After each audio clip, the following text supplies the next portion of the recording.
Troisième jour. D'aussi loin qu'on puisse penser dans la forêt, les arbres dominaient, une lumière éclairait, et par-delà la lumière, de l'extérieur autant que de l'intérieur, on pouvait voir que dans la forêt, une jeune lumière éclairait et montrait l'endroit exact là où se trouvait le bunker. Cernés par les Argent, Theo, Liam, Derek, Allison et Scott, qui maintenant se trouvaient à l'intérieur, étaient cernés par les Argent de l'extérieur. Le haras noir était emprisonné à l'intérieur, avec Theo, avec Liam et avec Derek, qui étaient tout droit venus de l'extérieur. Tout droit venus de l'extérieur, Liam et Theo sortis combattre. Liam et Theo sortis combattre, tout droit venus de l'intérieur. Ils sortis à l'extérieur, ils sortis combattre, et c'est alors qu'ils sortirent leurs griffes, s'attardèrent à courir, à se métamorphoser, à sortir leurs crocs, leurs yeux jaunes qui réfléchissaient à travers la lumière de la lune, l'obscurité de la nuit, leurs yeux jaunes qui réfléchissaient à travers la lumière de la lune, l'obscurité de la nuit. On pouvait les voir combattre, les entendre rugir. On pouvait les voir combattre, les Argent qui tiraient. Allison, qui elle-même se protégeait avec son arc, tout en faisant semblant de tirer sur Theo et Liam, pour prendre part au jeu de son père, car elle savait qu'elle en subirait les conséquences si elle ne faisait pas semblant de tirer sur Theo et Liam, qui étaient sortis combattre, qui étaient sortis faire la guerre. Ils étaient sortis combattre, ils étaient sortis faire la guerre. Les Argent avaient tout droit été vers eux dans la forêt. Ils avaient tout droit été vers eux dans la forêt. Ils avaient sorti l'artillerie lourde, ils avaient sorti les armes, ils avaient sorti les arcs à flèches, les épées et les lances, pour pouvoir s'en prendre au loup. Pour pouvoir s'en prendre à Liam, pour pouvoir s'en prendre à Theo. Les Argent étaient arrivés dans des véhicules blindés, noirs. Ils étaient arrivés et avaient cerné les entrées et les sorties. Autant les entrées que les sorties, ils avaient cerné tous les murs de l'extérieur, éclairés par d'infimes lampes. On put voir à l'intérieur que les caméras filmèrent à l'extérieur, les véhicules blindés, les pick-up noirs qui étaient à l'extérieur. Garés sous les arbres, on pouvait entendre que tout le long de la tôle, tout le long de la carrosserie du pick-up, on pouvait entendre le vent qui frôlait la carrosserie, qui frôlait la tôle. On pouvait voir les gouttes qui étaient en train de tomber sur la tôle et la carrosserie. Le pick-up était abandonné en dessous d'un arbre. On put entendre les gens de la ville, perturbés et terrifiés par ce qu'il se passait dans la forêt. On put entendre les personnes et les gens qui étaient amenés par le haras noir, afin d'être transformés en cette bestiole noire, puissante, cet être surnaturel, qui était une métamorphose entre l'ADN d'une chimère, l'ADN d'un Wendigo, ainsi que la forme, et que la puissance, ainsi que la puissance d'une chimère, ainsi que la forme d'un Wendigo, les yeux d'un Wendigo, la puissance, la force et la rapidité, la fluidité de la bête du Gévaudan, la noirceur de ce qu'elle possédait, sa haine et sa rage qu'elle avait en elle. Elle se cherchait, elle essayait de savoir qui elle était, mais seulement les personnes qui avaient été cherchées par les médecins de l'horreur, les médecins de l'horreur qui avaient été chercher des personnes, malades à l'hôpital, recherchaient quelque chose qui pouvait les aider, à construire encore et encore, à créer encore et encore des haras, à partir de ce qui se trouvait dans la forêt, à partir des personnes perdues dans la forêt, à partir des personnes qu'il y avait à la morgue, qui étaient morts, installés sur une plateforme de verre et de fer, installés sur une plateforme de fer dans un frigo à la morgue.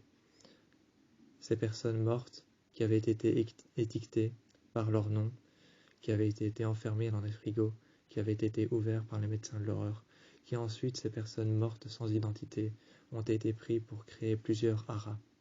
Les haras noirs qui se promenaient dans la forêt, se dispersaient à travers la forêt, à travers les ombres, et montrèrent leur puissance en montrant leurs griffes, en montrant leurs crocs, en s'approchant des Argent, en courant et en s'approchant des Argent, en montrant leurs crocs, en montrant leurs griffes, en montrant leur rapidité, leur puissance et leur fluidité.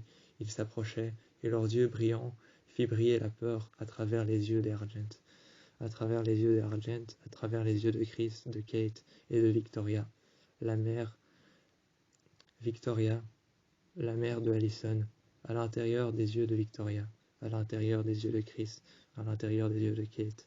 On pouvait y sentir la peur, la haine, la rage. La puissance et la fluidité de cette chose se reflétaient.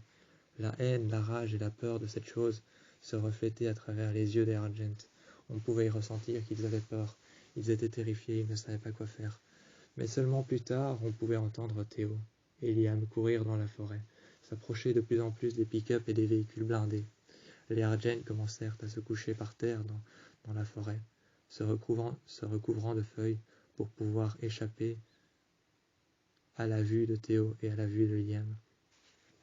Pour pouvoir échapper à la vue de Théo et à la vue de Liam, ils se recouvrèrent de feuilles pour pouvoir se camoufler. Ils se mirent par terre et s'allongèrent sur l'humidité, sur la terre froide qu'il y avait par terre. Dans la forêt, sur la terre froide, ils s'allongèrent par terre. Ils chargèrent et mit la main sur la détente. Il mit la main sur la détente, ils chargèrent, prit une balle et la mit dans le fusil. Le canon du fusil qui avait été chargé, la main sur la détente, l'œil fermé, l'œil ouvert, un œil fermé et un œil ouvert, regardant dans la détente, le bout du canon ainsi que le viseur. Ils s'attendaient, par terre, contre le sol humide, recouvert de feuilles, pour ne pas être exploités à la vue de Liam et Théo, qui arrivaient en courant, leurs griffes qui étaient pertinemment implantées dans le sol quand ils couraient, Ils couraient de plus en plus, et toujours, encore et encore, plus profondément jusqu'à rejoindre les ombres dans la forêt. Ils couraient de plus en plus, encore et encore, jusqu'à en rejoindre les ombres. Ils savaient qu'ils étaient pétrifiés, mais qu'ils avaient peur de quelque chose, le hara noir qui les poursuivait, tout autant qu'il poursuivait les Argent, il poursuivait Théo et Liam dans la forêt. Toute personne et toute chose qui avait l'once de sortir ce soir-là dans la forêt, et de s'implanter et de se mettre seul face au hara dans les ombres. Cette personne ou cette chose, peu importe ce qui sortait pendant la nuit, s'il avait une once de courage pour pouvoir s'immiscer dans les ombres et s'implanter seul dans les ombres, le hara le poursuivra jusqu'au plus profond des ombres, jusqu'à en retrouver les Argent. Théo et Liam se sont retrouvés face aux Argent et ont ensuite renoncé. Ils sont partis, ils ont rejoint le bunker, car ils savaient que derrière eux se trouvait le hara. Mais tout ce que voulaient les Argent, c'était cerner Théo et Liam à l'intérieur, les empêcher de sortir, tout comme Derek, qui était en arrêt maladie, qui ne pouvait plus bouger, qui, chez Deaton, était toujours en examen.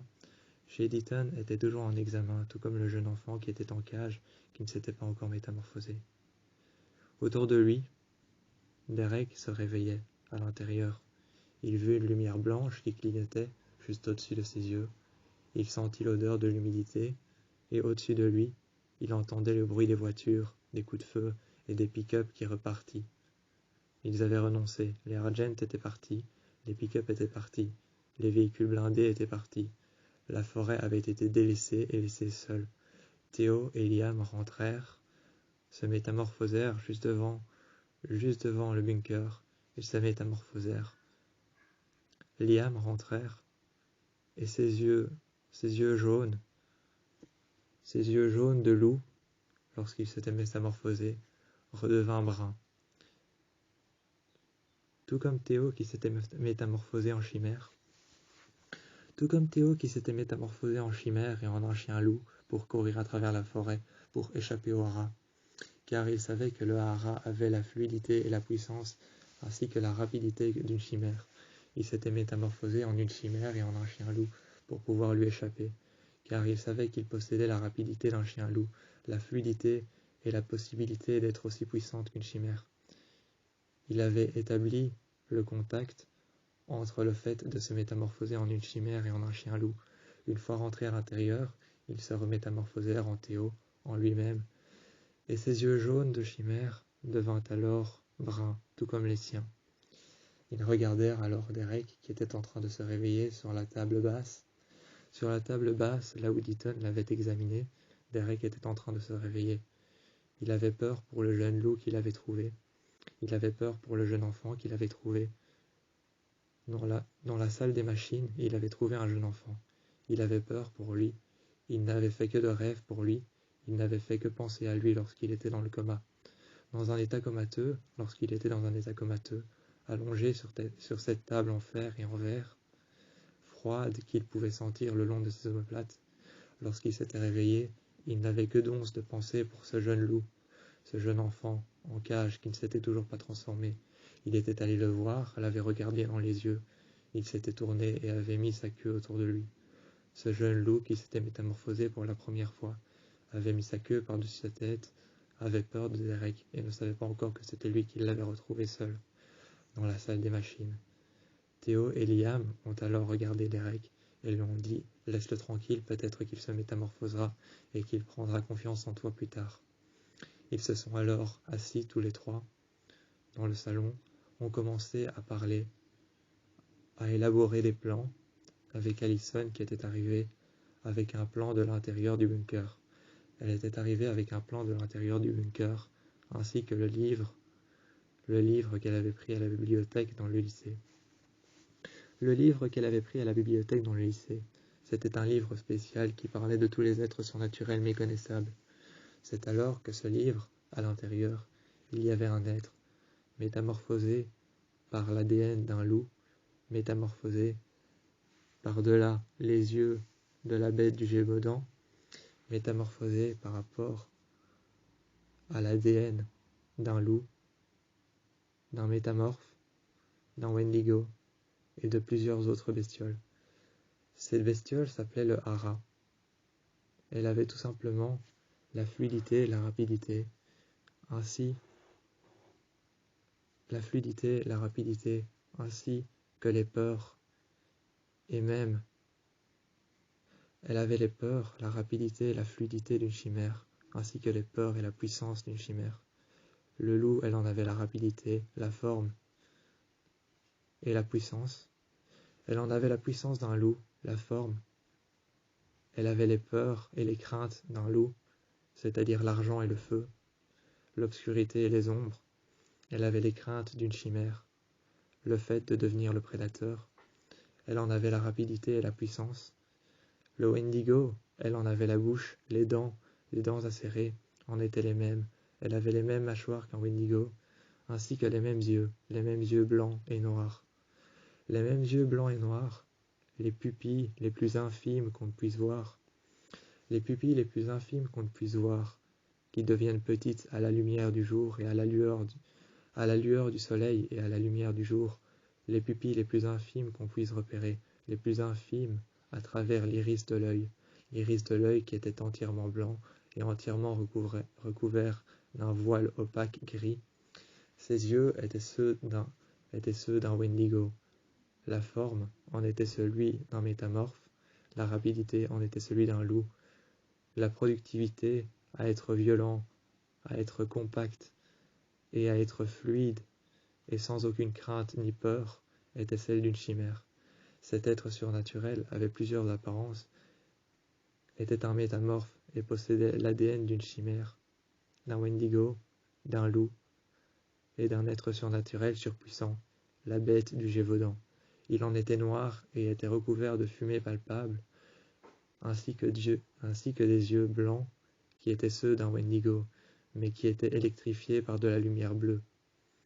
Électrifiés par de la lumière bleue, les yeux d'un Wendigo, la force d'une chimère et la fluidité d'un loup, le corps d'un loup et la métamorphose d'un humain, cet être surnaturel avait la capacité de se métamorphoser en une chimère, en un loup-garou, en un loup, en un métamorphe, en un Wendigo, avait la capacité de mordre comme un Wendigo, avait la capacité de prendre les peurs, de prendre les ombres, et de prendre tout ce qui pouvait terrifier n'importe qui, rien qu'en le regardant dans les yeux.